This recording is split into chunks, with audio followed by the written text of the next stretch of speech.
요즘 영화나 드라마를 만드는 제작자들 사이에 화두는 그 시즌제 콘텐츠를 만드는 것이라고 합니다. 이 시즌제 콘텐츠, 시즌을 만드는 그런 제작물은 어떤 것인가요? 나이 드신 분들은 스타워즈가 시즌제의 할아버지다라고 이렇게 생각하시면 됩니다. 스타워즈는 본편이 있고요. 그리고 프리퀄이라는 전편 시리즈가 있고, 그리고 시퀄이라는 후편 시리즈가 있습니다. 그래서 스타워즈 한 편 제대로 이해하려면 전편을 봐야 돼요. 어떤 분에겐 불편하고요, 또 어떤 분들에겐 매우 흥미로운 일입니다. 어떤 사람은 영화가 만들어진 순서로 보라라고 이렇게 말하는 분도 있고요, 어떤 사람은 시간 순서에 따라 이렇게 보면 좋다라고 이렇게 말하기도 합니다.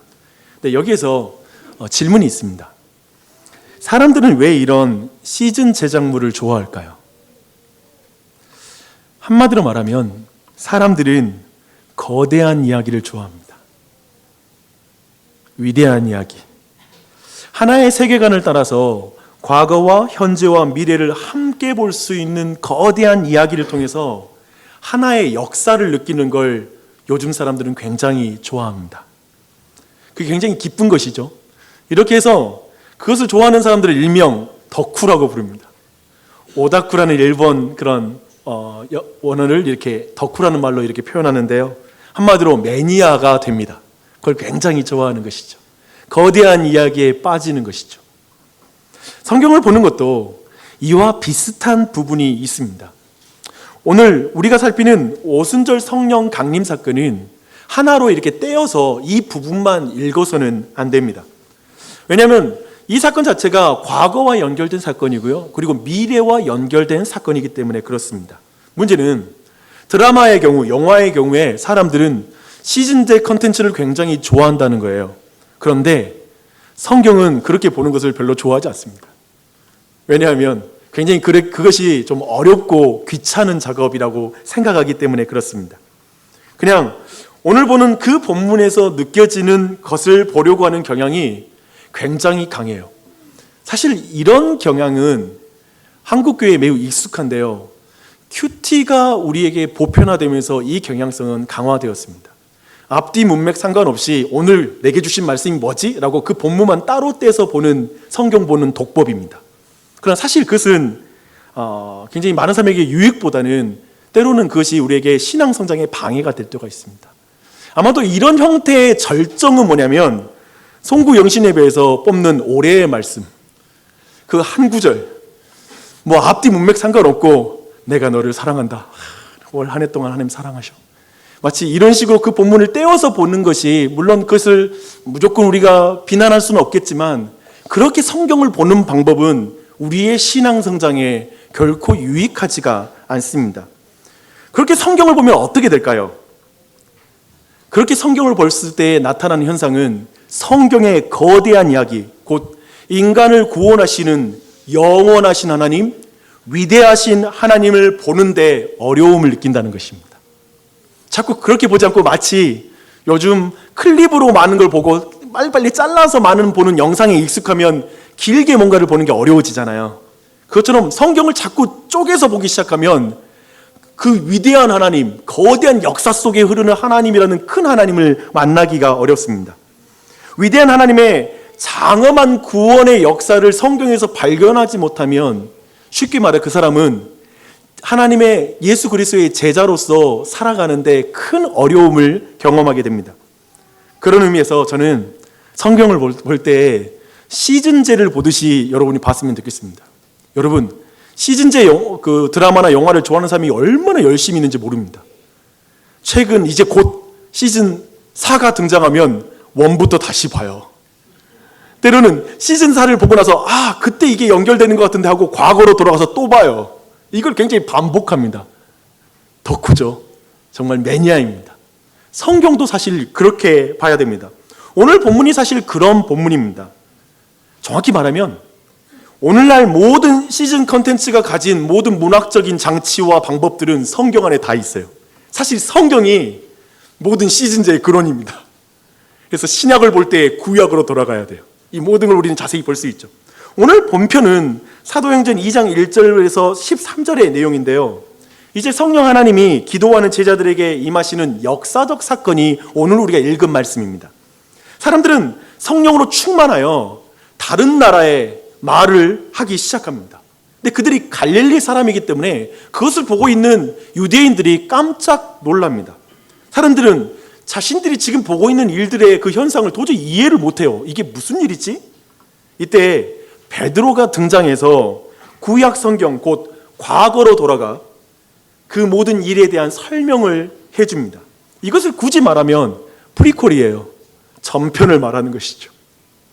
그리고 사람들은 지금 눈앞에 벌어지고 있는 일이 굉장히 과거에 예언되었던 선지자의 말씀의 성취라는 것을 깨닫게 됩니다. 그리고 나서 유대인들은 이렇게 반응합니다. 형제들이여, 우리가 어떻게 하면 좋겠습니까? 라고 반응하는 것이죠. 이렇게 해서 그날 회개하고 예수님을 믿는 자가 3천이나 더하는 그 놀라운 사건이 일어납니다.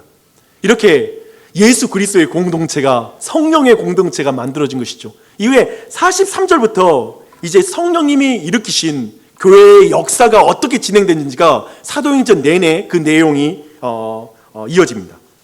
이것은 아마도 이 모든 내용은 43절 이하는 오늘 본문의 위치에서 본다면 미래에 있을 일이죠. 그래서 굳이 말하면 후편 시리즈에 해당하는 내용이 될 것입니다. 오늘 말씀은 최소한 이렇게 2장 전체를 통해 봐야지 정확하게 이해되는 본문이 오늘 본문입니다. 이 큰 구도를 제가 먼저 설명드리는 이유가 있어요. 이 구도를 전체적으로 잡고 나서 우리 모두에게 2장의 말씀을 듣는 유대인들에게 일어났던 그 회개와 믿음의 역사가 나타나기를 바랍니다. 그렇죠?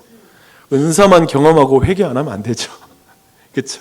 거기에 멈추지 않고 또한 우리는 그리스도의 공동체로서 아름다운 43절 이후의 역사가 나타나야죠. 이게 연결된다는 거예요. 그렇죠? 그 지점을 보고 생각 머리에 염두에 두고 시작하겠습니다. 오늘 성령님이 강림하신 날은 오순절입니다. 사실 오순절이라는 구약의 절기는 이날 주어질 모든 사건을 예고하고 있는 어떤 성격의 일인지를 다 알려주는 그런 날이에요. 그런 거 있잖아요. 날이 참 중요한 그런 때가 있잖아요. 그 날이 무슨 날이냐. 봄 추수를 끝내고 새 열매를 하나님께 드리는 이 오순절에 성령님이 제자들에게 임함으로 놀라운 영적 추수가 일어난다라는 것이 지금 2장 전체의 내용이 되겠습니다. 그렇죠? 사도행전 2장에서 성령 충만한 베드로가 설교를 해요. 그리고 나서 몇 명이? 3,000명이 회심하는 거예요. 놀라운 영적 추수가 일어나죠. 오순절에 합당한 일이죠. 그렇죠? 그래서 오순절 성령 강림이라고 이름을 붙이는 것입니다. 그래서 이 이름을 이런 맥락 안에서 여러분 이해할 필요가 있습니다. 오순절 성령 강림의 현장을 좀 더 보시겠습니다. 제자들이 기도하고 있는데 새참 바람과 같은 소리가 들립니다. 그 소리가 집안에 가득 채워요. 그리고 불길이 이렇게 솟아오르는데 그것이 이제 불길이 갈라지기 시작해서 그 갈라진 불길이 사람들 머리에 앉습니다. 일찍이 세례 요한이 이 일을 예고하죠. 내 뒤에 오시는 분은 물과 성령으로 세례를 줄 것이다 라고 말하는데 그 물과 성령으로 세례를 준 사건, 불세례를 주는 사건이 바로 이 사건입니다. 그런데 이 성령 강림은 굉장히 감각적입니다. 먼저 성령은 바람의 이미지로 설명하고 있습니다. 바람은 항상 성령 하나님을 말하는 성경이 늘 사용하는 그런 비유입니다. 어디에서 왔는지 그리고 어디로 가는지를 모르는 그 신비함. 하나님은 인간이 만든 어떤 박스 안에 들어갈 수 있는 존재가 아니라 그분을 제한할 수 없기에 너무나 신비한 분. 그러나 성령 하나님은 보이지는 않지만 분명히 현장에 분명하게 역사하고 있는 분이라는 걸 우리는 알 수 있죠. 마치 바람을 볼 수는 없지만 우리는 바람의 위력을 잘 알고 있습니다. 바람이 지금 지나가고 있는 것을 현상적으로 나무가 흔들리는 것으로 우리의 땀 흘리는 얼굴이 시원해지는 걸 통해서 우리는 그 바람을 실질적으로 느낄 수가 있습니다. 우리가 알다시피 그 성령, 그 바람은 때로는 굉장히 강력하죠. 그래서 때로는 바람이 집을 무너뜨리기도 하고 다리를 무너뜨리기도 하고 강한 바람이 배를 전복시키기도 합니다. 너무나 강한 능력을 말하고 있는 거죠. 지금 성령님은 권능이 있는 그 성령 하나님께서 그 집안을 가득 채웠다라고 성경은 말하고 있습니다. 성령님께서 공동체적으로 임하는 것이죠. 이렇게 함께 모여있는 이 공간 안에 함께 임하시는 것이죠. 그리고 성령님은 불의 이미지로 설명되고 있습니다. 불은 성경에서 심판을 말할 때 사용되는 이미지입니다. 그래서 소돔과 고모라 성이 뭘로 멸망하죠? 불로 멸망을 당하게 됩니다. 죄인편에서 볼 때 이 불은 어떤 심판의 성격으로 부정적인 느낌을 갖지만 한편 다른 면으로 이 불은 모든 더러운 것을 정화시키는, 어쩐 그래서 전염병이 펴지는 지역에는 불로 소독을 하는 그런 일들이 있죠. 그런 측면에서 긍정적인 의미도 있습니다. 지금 제자들에게 임하시는 성령님은 이미 예수님 안에서 심판을 당한 그 제자들에게 모든 부정함을 정화시키는 그런 성령 하나님으로 지금 그 장소에 임하는 거예요. 근데 특징이 아까 바람은 집안에 전체적으로 채우는 것과 대조적으로 이 불은 각자 위에 임한다라는 것입니다. 즉 개개인 가운데 각각을 변화시키는, 특별히 죄를 불태우는 죄 용서의 세례가 지금 이루어지고 있다라는 것을 지금 성경은 말하고 있는 것이죠. 그런데요, 성령님이 이렇게 바람과 불의 이미지로 집안과 각 사람에게 임하는 것은 무엇을 의미하는 것일까요? 그게 어떤 의미일까요? 어떤 사람은 이 성령 체험을 말하면서 어떤 무엇보다도 신비한 체험, 영적인 어떤 충만함, 이런 것에 관심이 많은 그런 교파와 그리고 그런 사람들이 있습니다. 근데 이 표현을 좀 주목하십시오. 개역개정의 번역은 이래요. 불의 혀처럼 갈라지는 것들이 각 사람 위에 하나씩 임하여 있더니 라고 이렇게 말하고 있습니다. 하나씩 임하여 있다. 어떤 느낌이에요? 그냥 뭔가 위에 머무르고 있다, 이런 느낌이 있죠. 그런데요, 여기에서 임하여 있다라는 말은 원어적으로 보면 앉아 있다라고 이렇게 표현할 수가 있습니다. 그래서 세번역은 이것을 굉장히 잘 살려서 이렇게 번역하고 있어요. 각 사람 위에 내려 앉았다. 내려 앉은 거예요. 이 말은 성령님이 지금 왕으로, 통치자로 그들 위에 앉으셨다라는 의미입니다. 성령님께서 각 사람에게 그리스도로, 그리스도의 영으로서 그들을 다스리고 통치하는 것이 바로 성령이 임하시는 본래적 의미예요. 지금 성령 강림에서의 본래적 의미입니다. 우리는 성령 하나님이 그리스도의 영이시라는 성경의 증거를 믿기 때문에 지금 사람들 각자 위에 앉은 자는 누구입니까? 성령님 맞죠? 하지만 그리스도가 그 위에 앉아 있다. 그분은 지금 성자 예수님은 하나님의 보좌 우편에 계시지만 성령님을 통하여 각자를 통치하고 있는 그리스도의 통치가 지금 거기 안에 이루어졌다라고 말할 수 있습니다. 그래서 지금 제자들이 모인 그곳은, 그리고 제자들은 바로 하나님의 나라가 임한 거예요. 하나님의 통치가 임한 거예요. 성령님이 바로 그 통치를 가져오는 거예요. 이렇게 성령이 임했다는 걸 어떤 체험과 신비한 경험 쪽으로 몰지 않고 근본적으로 하나님의 통치로 가져오는 건 우리 신앙에서 굉장히 중요합니다. 교회 밖에서는 성령님에 대해서 어떤 영적인 기운, 그리고 어떤 포스, 어떤 에너지라고 오해하는 경향이 있습니다. 그래서 사실은 교회 다니는 사람들에게도 성령 하나님이 가장 정리가 안 돼 있어요. 성부 하나님, 그다음에 성자 예수님, 여기까지 어떻게 이해가 잘 돼요. 근데 성령 하나님은 사실은 우리의 실질적인 삶과는 거의 관계가 없는 것 같고, 성령님이 누구지? 어떤 의미지라는 이 부분에서도 모호한 경우가 많습니다. 교회 안에서도 그런 식으로 성령님을 교회 밖에서 오해하는 그런 방식으로 성령님을 생각하는 경우도 심심찮게 볼 수가 있습니다. 예를 들면 우리를 따뜻하게 하는 기운, 나를 위로해 주는 부드러움, 그리고 용기를 주는 힘과, 그리고 내가 할 수 없는 일을 해내게 해주는 어떤 능력, 그것이 성령님이라고 생각하는 것이죠. 성령이라는 존재라고 생각하는 것이죠. 이렇게 오해하는 것을 우리는 오해하는 사람이 있다는 것을 부인할 수 없는 것 같습니다. 그런데요, 이런 일은 사실 많은 종교 지도자들에게도 있는 일이에요. 여러분이 잘 알고 있다시피 종교 간의 통합을 이루려고 하는 교회의 연합이 있습니다. 그곳에는 모든 종교의 지도자들이 초대되기도 합니다. 때로는 동방정교회, 때로는 불교의 어떤 스승들, 그리고 위대한 사람들이 초대되어서 그 자리에 참여하게 됩니다. 어떤 때에는 무속 신앙인들이 그 집회의 시작을 맡기도 했습니다. 근데 그들을 통합하는 중심 주제가 뭔지 아세요? 그것은 성령님입니다. 모든 종교에 홀리 스피릿이 있습니다. 어떤 영이라는 것을 모든 종교가 가지고 있는 개념이기 때문에 그래요. 그래서 모든 종교가 같이 공히 이해하고 있는 그 개념으로 우리가 통합을 이루자라는 것이 종교 통합 운동의 중요한 신학적 기초입니다.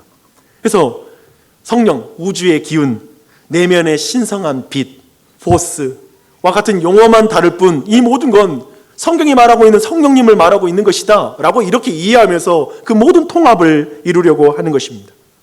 그렇기 때문에 오늘 말씀대로 우리가 믿는 바 성령의 임하심은 그리스도의 통치를 말하는 것이다 라고 말하는 이 정리가 너무 중요합니다. 이것으로 정리하지 않으면 그저 우리가 대부분 느끼는 것, 따스한 성령님, 그냥 따뜻하게 날 위로해주고 느끼게 해주고, 이 정도로 성령론을 여러분이 정리하신다면, 성령에 대한 개념을 갖는다면 사실 종교 통합의 흐름들을 크게 막을 신학적 근거가 없는 것입니다. 오직 이 기독교와 그리고 우리가 믿는 성령 하나님의 이 세상과 모든 것과의 차이는 뭐냐면, 성령 하나님은 따로 떨어져서 계신 분이 아니라 예수 그리스도의 통치와 그분의 말씀을 생각나게 하고 그분의 말씀을 내가 살아낼 수 있도록 돕는 분이다 라는 이 하나님의 통치를 가져오는 성령으로 이해할 때만 우리는 성령에 대해서 바르게 접근하는 것이죠. 사랑하는 여러분, 성령이 왜 임하십니까? 우리 각 사람을 예수 그리스도의 말씀의 통치를 받는 제자가 되게 하기 위해 임하는 것입니다. 이렇게 정의하면 별로, 지난주 말했잖아요. 천국 가고 싶어요 하면 천국은 다 가고 싶은데 천국은 영원히 하나님을 찬양하는 곳이에요. 그러면 다들 그건 아닌데, 성령님 누가 싫어해요? 어떤 신비한 영이, 그리고 나를 이렇게 도우시는 영이 함께 한다는데 누가 그 따뜻함을 싫어하겠어요? 근데 그분이 예수 그리스도를 쫓아 살 수 있도록, 그리스도의 통치를 받을 수 있도록 인도하는 영입니다 말했을 때 우리에게는 그 주제에 대한 다른 느낌을 가질 수 있겠죠. 그런데 성령으로 이제 충만하게 된 모든 제자들이 성령님이 시키시는 대로 각 나라의 방언으로 이제 말하기 시작합니다. 굉장히 신비한 주제예요. 이 당시에 예루살렘에는 디아스포라 유대인들이 절기를 맞아, 그리고 잠시 그 성지 순례 차원에서 지금 예루살렘에 와 있는 사람들이 많았습니다. 이들이, 제자들이 성령이 시키는 대로 말하는 말, 예수님이 시키는 대로 말하는 그 말을 듣고 깜짝 놀랍니다. 분명 그들은 갈릴리 사람들이었기 때문에 그렇습니다. 아무리 봐도 자신들이 살았던 지역에서 온 사람들이 아니었어요.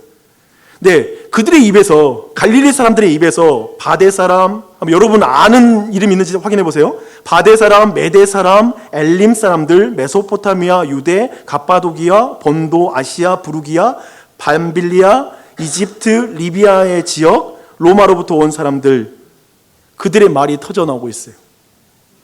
이집트와 로마, 메소포타미아, 리비아까지는 알겠는데 그 다음부터는 별로 여러분 모르는 지명 아니에요? 아시아라는 지명도 그렇죠. 거기까지 알겠죠. 쉽게 말하면 페르시아 제국, 그리고 로마가 점령했던 그 전반, 그 당시의 모든 세계에서 이들이 지금 몰려온 것입니다. 근데 그들의 나라의 각 언어로 지금 방언을 하는 것을 본 거예요. 이것이 얼마나 놀라운 일입니까? 상상이 되세요? 여러분, 중국어로 방언하는 거 들어보셨어요? 우리가 몰라서 그렇지 중국어로 반응하는지 그 문제는 있어요. 쉽게 말하면 지금 이 자리에서 누군가가 각 나라 방언으로 방언하는데 문제는 뭐냐면 우리 모두가 그 나라 말을 모른다는 게 문제가 되는 거예요. 그래서 이게 신비함으로 어떤 큰 충격으로 와닿지 않는데, 지금 여기는 각 나라에서 온 증인들이 이 언어는 지금 내가 지냈던 그 지역에서 하는 말이야. 이게 말이 돼? 이 갈릴리 사람들이 어떻게 이 말을 배우지 않은 언어를 말하고 있지라고 굉장히 신비한 사건으로 이 일이 주어지고 있습니다. 12절을 보니 유대인들이 모두 놀래 어쩔 줄 몰라 하면서 이게 도대체 어찌된 일이야? 라고 이렇게 묻습니다. 그런데요, 그 곁에 굉장히 이상하게 반응하는 사람이 있어요. 곁에서 조롱하는 사람이 있습니다. 그들이 새술에 취하였다라고 이렇게 말하는 것이죠. 술 취해서 지금 저렇게 다른 나라 말을 하고 있다라고 말하는 것이죠. 근데 좀 이 말이 좀 이해되세요? 좀 이해가 안 되지 않으세요? 이렇게 방언하는 제자들에게 엇갈린 반응을 하는 게 저는 좀처럼 이해가 안 돼요. 그렇잖아요. 초자연적인 기적이라면 진짜 갈릴리 사람들 맞잖아요. 이들이 외국말로 말한다면 사실 모두가 놀래야 될 문제지. 옆에서 아유 세술에 취했어 라고 이렇게 말할 이유는 없을 것 같습니다. 굳이 그렇게 말할 이유는 없어요. 그런 의미에서 유대인들이 이게 도대체 어떻게 된 일이야 라고 하는 이 놀람에는 단지 외형적인 이 신비한 일 때문만이 아니라 다른 이유가 있다는 거예요. 또한 세술에 취했어 라고 이렇게 부정적으로 보는 그 시각에는 이것이 초자연적인 기적인데 그렇게 할 이유가 없고 다른 외형적인 이유가 아니라 다른 이유 때문에 그렇게 불평하고 약간 그렇게 부정적으로 보고 있다는 것입니다. 네, 그것이 무엇일까요? 왜냐하면 제자들이 그 초자연적인 그 방언으로 말하는 그 말의 내용 때문에 그렇습니다. 오늘 본문을 유심히 보십시오.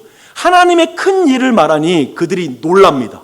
그리고 이게 어찌된 일이냐고 말하고 있고, 또 다른 사람은 그 하나님의 큰 일에 대해서 듣고 나서 이것은 세술에 취해서 하는 말이야 라고 이렇게 평가하고 있죠. 그렇다면 이 하나님의 큰 일은 뭘까요? 그 일은 뭐냐면 바로 복음입니다.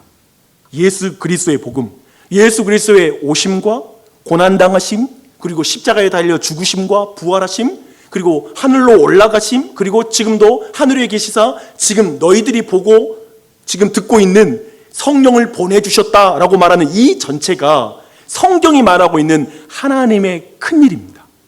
물론 여기에서 여러분 질문이 있겠죠. 오늘 본문에 구체적으로 방금 제가 말했던 내용이 없는 것 같은데 하나님의 일을, 큰일을 그것이라고 단정 지을 수 있는 그런 이유는 무엇인가요? 근거는 무엇인가요? 라고 묻는다면 당연히 있습니다. 이후에 이어지는 베드로의 설교가 바로 이 모든 내용을 다루고 있습니다. 그래서 이 하나님의 큰일, 바로 창세부터 지금까지 인간을 구원하고 그들과 함께하기 원하시는 하나님의 놀라운 사역과 그 행하심이 바로 하나님의 큰일이신 것이죠. 바로 이렇게 보면 지금 유대인들 안에 놀라면서 어떻게 이런 일이 이랬지? 라고 이렇게 설명을 요구한 사람들은 처음에는 외형적으로 너무나 초자연적인 방언을 하니까, 자기 나라 말로 말하니까 너무나 거기에 대해서 놀래서 이렇게 관심을 갖다가 나중에는 그 내용에 더욱더 놀란 것입니다. 더욱 놀라서 이 내용이 무슨 의미죠? 라고 이렇게 물어보는 것이 되겠죠. 그리고 뒤에 부정적으로 반응했던 사람들, 세술에 취했어라고 말한 사람은 어쩌면 처음에는 너무나 외형적으로는 초자연적인 기적 가운데 정말 갈릴리 사람들이 다른 나라 말을 하고 있으니까 관심을 가지고 왔다가 그들이 말하는 게 예수 그리스도의 복음인 것을 듣고 헤이 헛소리하고 있어, 저들이 세술에 취한 것이 틀림없어 라고 이렇게 말한 것으로 이해하는 것이 합당할 것입니다. 보십시오.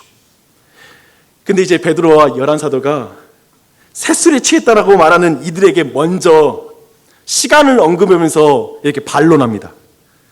지금 아침 9시입니다. 아니 어떻게 이 시간에 술에 취해가지고 지금 이렇게 외국어로 이렇게 방언할 수 있단 말입니까? 라고 이렇게 반문하죠.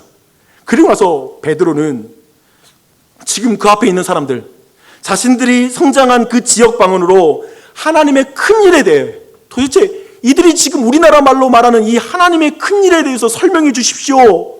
예수 그리스도의 오심과 죽으심과 부활과 승천과 그리고 지금 성령님을 보내주셨다라고 말하는 이 놀라운 일들에 대해서 차근차근 설명해 주십시오라는 그 눈으로 바라보는 사람들에게 이제 설명하기 시작합니다. 이 내용을 저는 정말 또 다른 설교에서 또 나누고 싶지만 오늘 충분한 시간이 없어요. 하지만 조금 대략이라도 살펴보겠습니다. 16절부터 21절을 눈으로 보십시오. 먼저 베드로는 지금 그들이 보고 있는 것은 요엘이 예언한 말씀을 성취하는 사건이라는 걸 말하고 있습니다. 서론에서 말한 것처럼 지금 베드로는 프리퀄로 들어갑니다. 과거에 선지자들을 통해서 예언했던 내용으로 지금 사건을 가지고 연결시키는 거예요. 지금 그들이 보는 놀라운 경험은 선지자의 예언이 성취된 것이며 바로 그것이 바로 성령 강림이라고 말하는 것이죠. 일찍이 요엘은 유례 없는 예언을 합니다. 유례 없는 말을 수백 년 전에, 예수님이 오시기 수백 년 전에 이렇게 말합니다.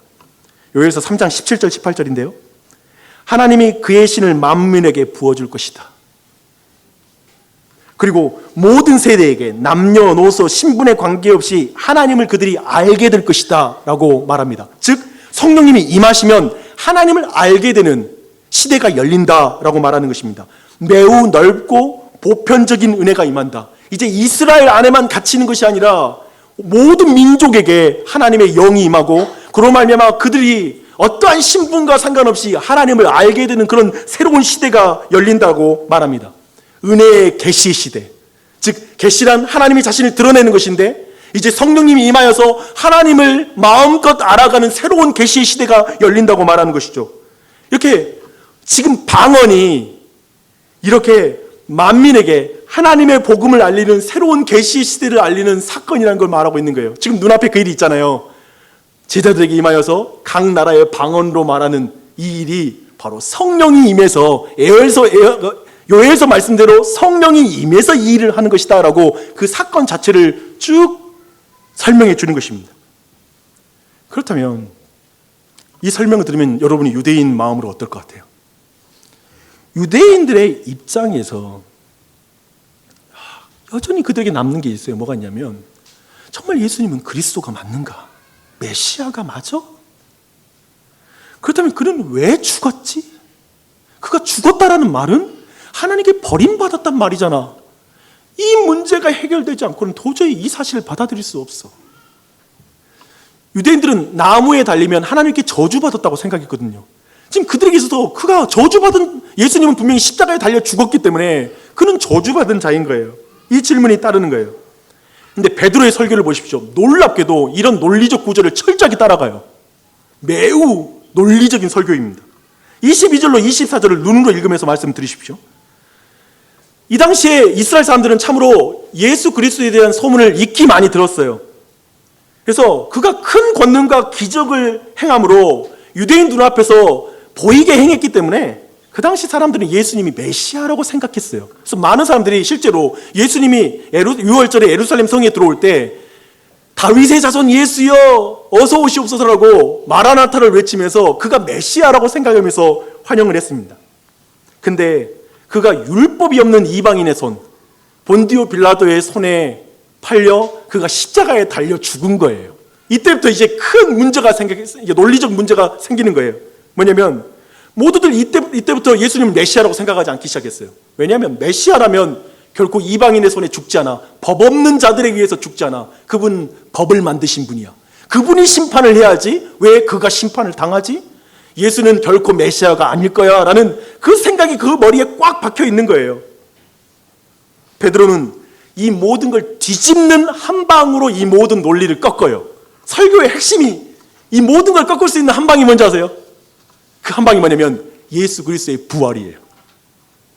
예수 그리스도의 부활을 정확하게 말하면 이 모든 유대인들의 궁금함과 모든 것이 뒤집어지는 거예요.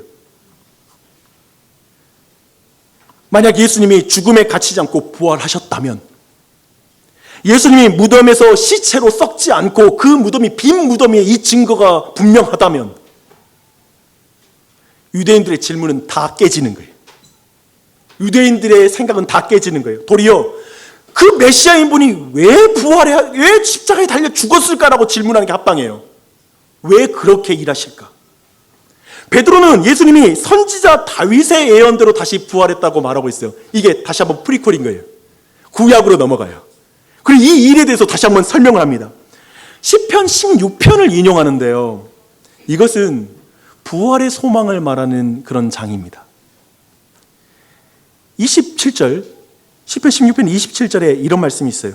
주님께서 내 영혼을 지옥에 버리지 않으시며 주님의 거룩한 분을 썩지 않게 하실 것이다. 베드로는 이것이 다윗이 예수님을 가리켜 한 말이라고 말하고 있습니다. 사실 여기 보면 우리는 다윗이 자신의 부활을 소망하면서 이 시편을 쓴 거 아닙니까? 라고 질문할 수 있잖아요. 사실 신약에서 우리 모두가 구약 인용을 할 때 하는 질문이 그거예요. 왠지 구약을 성경을 기록한 사람은 그냥 자기의 임의대로 자기 상황을 묘사한 것 같은데 신약의 저자들이 구약의 말씀은 예수 그리스도를 가리킨 것이라고 이렇게 가지고 올 때 그냥 임의대로 가져온 것 같은 느낌이 많이 들어요. 그 기준이 뭐지? 이런 식으로 생각하는 거죠. 오늘 본문에 그거예요. 내 영혼을 지옥에 버리지 않으시며 라고 말했으니까 이건 다윗의 말 아니야? 그런데 문제는 뭐냐면 뒤에 있어요. 주님의 거룩한 분을 썩지 않게 하신다고 또 말하고 있어요. 그래서 여기에서 내 영혼을 지옥에 버리지 않으시며와 주님의 거룩한 분이 같은 사람이냐 다른 사람이냐라는 이 해석적 문제가 생겨요. 어때요? 같은 사람 같아요? 다른 사람 같아요? 베드로는 주님의 거룩하신 분을 통하여 다윗까지 지옥에 버리지 않는다라고 29절부터 32절까지 베드로는 그걸 말하는 거예요. 함께, 이거 너무 중요하니까 함께 읽을게요. 오늘 본문입니다. 29절로 32절의 말씀 다 함께 시작. 형제들아, 내가 조상 다윗에 대하여 담대히 말할 수 있으니 다윗이 죽어 장사되어 그 묘가 오늘까지 우리 중에 있도다. 그는 선지자라. 하나님이 이미 행하사 그 자손 중에서 한 사람을 그 위에 앉게 하리라 하심을 알고 미리 본고로 그리스도의 부활을 말하되 그가 음부에 버림이 되지 않고 그의 육신이 썩음을 당하지 아니하시리라 하더니 이 예수를 하나님이 살리신지라. 우리가 다 이 일의 증인이로다. 하나님이 오른손으로 예수를 높이심에 그가 약속하신 성령을 아버지께 받아서 너희가 보고 듣는 이것을 부어주셨느니라. 아멘. 아멘. 보십시오. 나는 너희들이 지금 다윗이 자신의 부활을 말하는 거 아니냐라고 질문하는 거는 또 짐작하는 거예요. 근데 말하는 거예요. 지금 다윗의 무덤이 우리에게 있지 않느냐? 다윗은 죽어서 다시 일어난 적이 없어. 그렇다면 다윗은 선지자였어. 그는 그 자신의 삶뿐만 아니라 먼 미래 자신의 자손 가운데 올 한 분을 보고 있었어. 그는 그리스도의 부활을 이미 말했다 라고 말하는 것이죠. 그래서 이미 다윗이 예고한 이분을 하나님께서 다시 살리셨고 그분이 지금 하나님 보좌 위에서 너희들이 보고 듣는 이 성령을 보내주었다 라고 이렇게 말하는 거예요. 베드로는 지금 눈앞에 벌어지고 있는 일을 아까 처음 본 것처럼 요엘서의 성취라고 말을 했고요. 이 성령님은 이 땅에 사람의 모습으로 오시고 고난받으시고 그리고 죽임을 당하신 예수님과 관련이 있다고 말합니다. 그러나 예수님은 다윗이 예언한 것처럼 부활하셨고 승천하셨다고 또한 말씀하고 있습니다. 보좌 우편에 계신 그 예수님이 보내주신 성령님의 강림이 바로 너희들이 지금 보고 듣는 이 성령 강림이 바로 그것이다. 그 성취이다라고 이렇게 말하는 것이죠. 베드로의 말씀을 통해 유대인들은 지금 눈앞에 벌어지고 있는 현재 눈앞에 보고 있는 모든 일을 과거와 연결이 됐어요. 과거의 놀라운 예언들의 성취라고 이제 느껴지기 시작하는 거예요. 그리고 이해된 거예요. 지금 눈에 현상적으로 방언을 하는 것이 굉장히 신비했는데 이제 그좀 더 놀래요. 이것이 성령이 임하신 것이고 그리고 요엘서의 성취이구나. 그리고 다윗이 예언한 대로 이 모든 일을 가져온 것은 예수 그리스도의 하나님의 큰 일인데 바로 예수 그리스도의 오심과 고난당하심과 죽으심과 부활하심과 승천하심과 바로 그분이 성령을 보내주는 이 모든 이 방언하는 사람들의 이야기가 바로 구약의 모든 말씀의 성취이구나. 지금 이걸 깨닫는 거예요. 지금 그 앞에 있는 유대인들이. 그리고 그들에게 큰 가책이 느껴지기 시작해요. 자신들이 십자가에 못 박은 그 예수님이 바로 그 구원자였다라는 사실을 깨닫자 그들이 말하는 거예요. 형제들이여, 우리가 어떻게 하면 좋겠는가? 우리에게 성령님을 보내주시기 위해 오신 예수님을 우리가 십자가에 못 박아 죽였다. 그래도 우리는 그가 저주받았다라고 말했다. 우리는 어떻게 하면 좋으냐? 어떻게 해야 되는 것이냐? 라고 말합니다. 그런 그들에게 베드로는 놀라운 은혜의 말을 합니다. 회개하십시오. 여러분 각 사람은 예수 그리스도의 이름으로 죄 씻음과 세례를 받으십시오. 죄 용서를 받으십시오. 그리하면 성령을 선물로 받을 것입니다. 아멘. 예수님이 하나님께서 받아주신 선물이라고 지금 성령님을 말하고 있습니다. 그들은 회개합니다. 그리고 성령의 공동체가 돼요. 지금 성령님이 임한 성령님의 통치가 일어나는 하나님 나라, 예수님의 통치가 일어나는 하나님 나라가 되자 그들은 유무상통하게 되고 모이기를 힘쓰고 떡을 떼며 자신의 모든 삶을 나눠서 진정한 교회의 공동체가 돼요. 하나님 나라가 그들 안에 이루어져요. 그날 3,000명의 믿음의 사람이 더합니다. 이렇게 2장이 마쳐집니다. 우리는 교회에 대해서 많은 충고를 하는 사람들을 만나게 됩니다. 여러분도 그 충고자일 수 있어요. 교회가 이러면 돼. 한국교회 이렇게 되면 안 돼. 사람 많아진 것 이제 관심 끄고, 초대교회 3,000명 더하는 이런 역사 관심 끄고, 제발 2장 42절로 47절이 이루어지는 교회가 되도록 힘써야 되는 거 아니야? 기독교인들 좀 정직하고 윤리적이고 좀 서로 나눌 줄도 알고 욕심 부리지 말고 좀 기독교인들 좀 똑바로 살았으면 좋겠어. 우리는 어쩌면 그런 진짜 교회를 찾고 있을 거라 생각합니다. 우리 교회도 얼마나 많이 부족한 게 많습니까? 앞에 있는 사람부터 불완전하니까요. 제가 볼 때는 이런 갈망, 어쩌면 이 자리에 교회를 찾고 계신 분들 또한 이런 교회를 갈망하는 건 매우 본질적인 갈망 아니에요. 그리고 실질적인 갈망 아니에요. 저는 때로는 정말 좋은 교회를 만나고 싶어요. 그런데 참 그런 교회 찾기가 너무 어려워요라고 5개월, 6개월, 1년 그렇게 넘게 교회에 속하지 못하는 사람들 보면 너무나 안타깝고 한편 너무 죄송한 마음이 큽니다. 근데 그러면서 진짜 이게 뭐가 문제냐? 이거 교회들이 진짜 문제도 있지만 교회를 찾는 사람이 문제야. 뭐가 문제야? 그런 거 있잖아요. 기준이 너무 높으니 십장가를 못 가는 사람이 있다고 막 이렇게 너 기준을 낮춰 그러는 것처럼 교회를 찾는 사람의 기준을 낮춰야 되는 건지 교회가 형편없는 것인지. 그래서 우리 모두는 이런 실용적인 갈망이 있어요. 2장 42절 이하에 있는 그 교회의 모습을 너무나 보고 싶어요. 그런데 오늘 우리 모두는 근본적으로 더 나아가 그러한 공동체가 되는 것은 하나의 결과라는 걸 깨닫습니다. 바로 성령님이 임한 결과라는 것이죠. 그런 의미에서 우리가 근본적으로 추구해야 될 것은 바로 너 교회에서 이렇게 행해, 이렇게 행해, 이렇게 행해, 너 교회에서 그렇게 생활하면 안 되라고 이렇게 충고하고 거기에 대해서 재단하는 것이 먼저가 아니라 정말 우리는 성령을 받았는가? 정말 성령 충만한 그리스도인인가? 매우 근본적인 질문을 우리 자신에게 해야 할 때라고 생각합니다. 어떻게 성령 충만이 가능할까요? 오늘 내용이 근본적으로 보여져요. 저 3,000명의 사람들이 거듭난 것이 왜 그렇습니까? 그들은 지금 눈에 보고 있는 성령의 단순한 역사, 어떤 그 체험적인 것의 목적이 거기에 깊이 처음에는 거기로 들어갔지만 거기에 머물지 않고 지금 성령의 사역이 단순한 사역이 아니라 삼위일체 하나님의 놀라운 사역의 결과구나. 즉 죄인과 함께하기 원하시는 하나님, 그분의 열심이구나. 죄인은 그 마음에 하나님을 둘 수 없는데, 우리 창세기 6장 가봐요. 너무 중요해.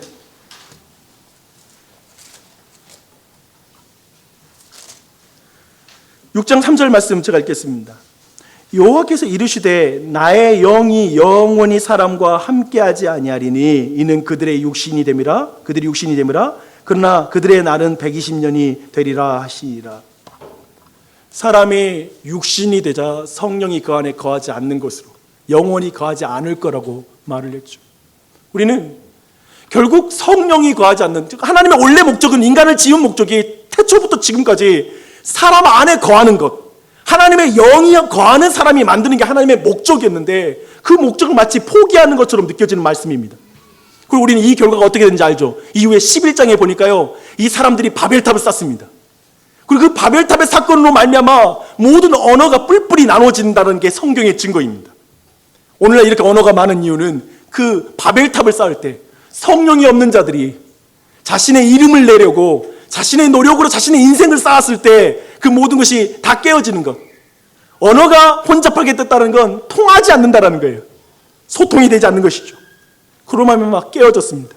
그러나 그 모든 걸 회복하는 것은 하나님이 결코 하나님의 영을 인간에게 두시기를 포기한 게 아니라 그걸 포기하지 아니하시고 결국 하나님의 본체이신 예수 그리스도가 이 땅에 내려와서 하나님이 함께할 수 없는 모든 조건들, 곧 인간의 죄, 인간 안에 더러운 죄를 그걸 제거하는 십자가의 죽으심, 자신의 피로 인간의 모든 죄를 씻으시는, 죄인의 죄를 씻으시는 그 일을 이루시고 이제 그분이 죽으시고 부활하고 승천하사 이제 하나님의 영을 우리에게 보내주시게 된 것이죠. 이로 말미암아 하나님, 죄인과 함께 할 수 없는 그 하나님이 함께 하시는 것, 이 열정을 보는 거예요. 지금 유대인들이 베드로의 설교를 통해 지금 보는 이 성령님이 그렇게 오래전부터 우리에게 하나님이 원하셨던 그 일이란 말인가? 그렇게 우리와 함께하고 싶어 하셨는데 저는 이 심정이 중요한 것 같아요. 하나님이 우리와 너무 함께하고 싶은 거예요. 그런데 예수님 보내줬는데 안 믿어. 성령님을 보내줬는데 안 믿어. 이게 너무나 무서운 죄라는 거예요.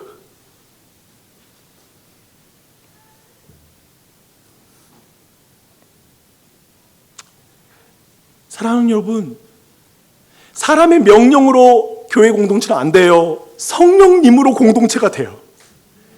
하나님의 영이 계실 때에만 공동체예요.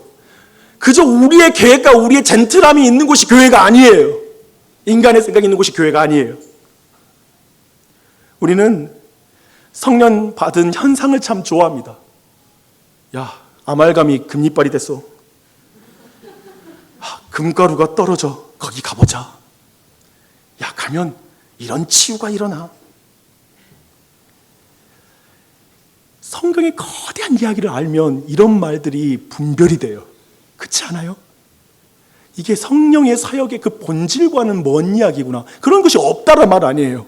저는 초자연적인 기적을 믿어요. 그런데 그게 그렇게까지 핵심적으로 중요하다고 생각지는 않아요.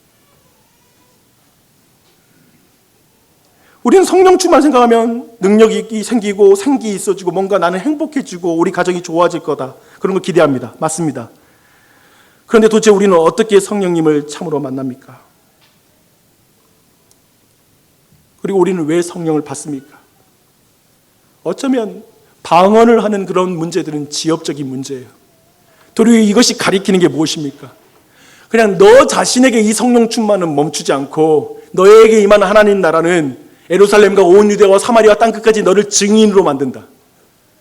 그래서 42장 42절로 나오는 그 말씀처럼 너희들이 서로 사랑하게 만들고 그리고 너희가 나의 성품을 드러내는 교회가 되는 거. 이 모든 것에 성령님의 모든 권능이 드러나는 것이죠. 놀랍게도 제가 관찰하면서 배운 건 뭐냐면 처음에는 신비 체험으로 들어갔다가 마지막에 공동체의 모습은 인격적이라는 거예요. 서로의 재산을 나눌 줄 알고 서로 자신의 삶을 퍼줄 줄 알고 시간 쓸 줄 알고 다른 사람의 삶에 관심 갖고 이쪽이 성령의 삶이에요. 근데 우리의 관심은 성령의 은사예요. 이것이 지금 얼마나 성경의 관심으로부터 벗어난 건지 아시겠습니까? 여러분이 유대인의 자리에서 하나님의 거대함을 만난다고 생각해 보세요. 지금 눈에 보고 있는 우리에게 어쩌면 성령 충만하십시오라는 말이 우리 그리스도인에게 너무 익숙해요. 근데 기억하세요. 성령 충만하시오라고 말할 수 있는 것은 어마어마한 일이에요. 이걸 말할 수 있는 시대는 예수 그리스도가 이제 성령 강림 이후에 이런 말이 생겼어요. 성령 충만하세요. 말이 안 돼요. 죄인들에게 어떻게 성령이 임해요. 불가능한 말이에요. 근데 우리는 너무 쉽게 어쩌면 의미를 생각하지 않고 말할 수 있어요. 성령 충만하세요. 성령 충만하세요. 아멘. 네. 아멘. 아멘. 성령 충만함의 방향이 뭔지, 목적이 뭔지, 그 의미가 무엇인지, 성령 충만이 내게 만드는 게 무엇인지, 성령 충만함이 나를 어디로 이끌어 가는지, 성령 충만함이 나에게 이루고자 하는 그것이 하나님의 나라라는 거, 하나님의 통치라는 거, 이 지점에 대해서는 깊이 생각하지 않는 것이죠. 그런 의미에서 오늘날 성령운동은 은사주의로 많이 빠지고 삶을 변화시키는 진정한 성화의 길로 가지 않는 그 문제를 많이 만들었다 생각합니다. 그럼 우리 어떻게 할까요?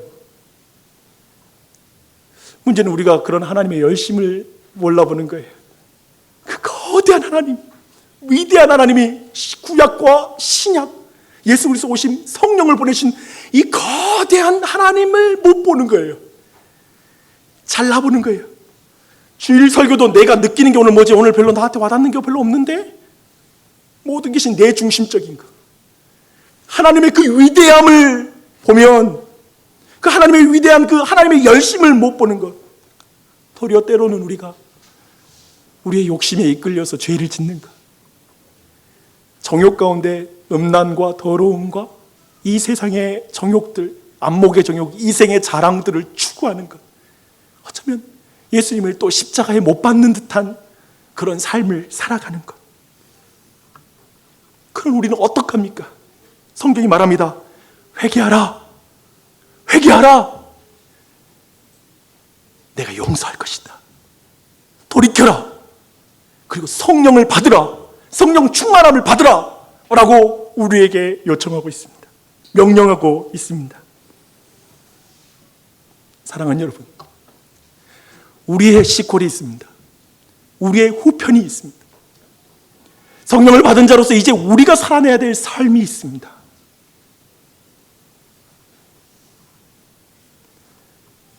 우리의 미래와 확고하게 성령 하나님이 계시는 건 연결되어 있어요.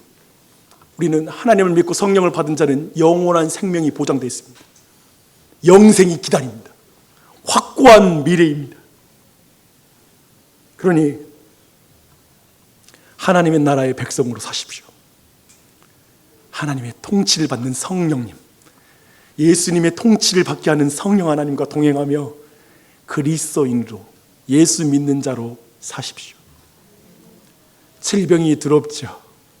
혹시나 내 가족 이 질병에 노출될까? 그러나 한편 담대하십시오.